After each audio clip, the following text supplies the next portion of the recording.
વડોદરામાં પોલીસના દીકરાએ ખાખીની શાખની ધૂળમાં મેળવી છે. પેટ ડોગ લઈને ચાલવા નીકળેલી મહિલાની ચેન આંચકીને ફરાર થયો. આરોપીએ મહિલાને એડ્રેસ પૂછવાને બહાને ઉભી રાખી હતી. જ્યાં એડ્રેસ પૂછવા મહિલાની નજીક જઈને સોનાની ચેન આંચકીને ફરાર થયો. પોલીસે આરોપી તુષાર પરમારની ધરપકડ કરી છે. આરોપીના પિતા અમદાવાદ ગ્રામ્ય પોલીસમાં એએસઆઈ તરીકેની ફરજ બજાવે છે.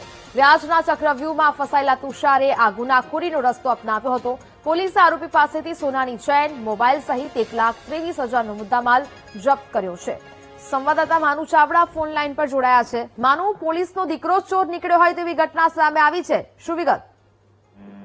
નેહા, અમદાવાદમાં એએસઆઈ તરીકે નોકરી કરતા પિતા છે ને એમનો પુત્ર છે, એના દ્વારા વડોદરામાં પેટ ડોગ લઈને શહેર ફરવા નીકળેલી મહિલાનો જે છોડો છે તોડી અને ફરાર થઈ ગયો હતો. આરોપીની ધરપકડ કરવામાં આવી છે. સરનામું પૂછવાના બહાને મહિલા પાસે ગયા અને એમને જે સોનાની ચેન હતી એ લૂંટી અને ફરાર થઈ ગયો હતો. વાહનના નંબરના આધારે પોલીસે આરોપી તુષાર ઉર્ફે કાવો લક્ષ્મણભાઈ પરમારની ધરપકડ કરી છે.